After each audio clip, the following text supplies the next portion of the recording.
గారు నువ్వు టీ షర్ట్లు వేసుకొని పౌడర్ కొట్టుకొని తాజ్ కృష్ణాలో తిరుగుతున్నట్టు ఆడపోయి ఇండోర్ గేమ్స్ ఆడినట్టు అనుకుంటారు అయింది.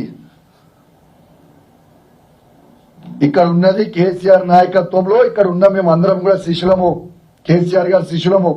నువ్వు భయపెట్టిస్తే బెదిరిస్తే భయపడేటోడు ఎవడు ఉండడు. తస్మాత్ జాగ్రత్త. నీకు ఇజ్జత్ ఉంటే, సిగ్గుంటే, శరం ఉంటే, లజ్జా మానం ఉంటే కేసీఆర్ గారు పెట్టిన భిక్ష అది నీకు ఎమ్మెల్యే పదవి. నీకు దమ్ముంటే రిజైన్ చేసి పార్టీ మారు, రిజైన్ చేసి పార్టీ మారి వేరే పార్టీ నుంచి వచ్చి గెలిచినాక మాట్లాడు. సిగ్గు లేకుండా మా బీఫామ్ మీద గెలిచి నువ్వు మాట్లాడుతున్నావు, ఇష్టం ఉన్నట్టు మాట్లాడుతున్నావు.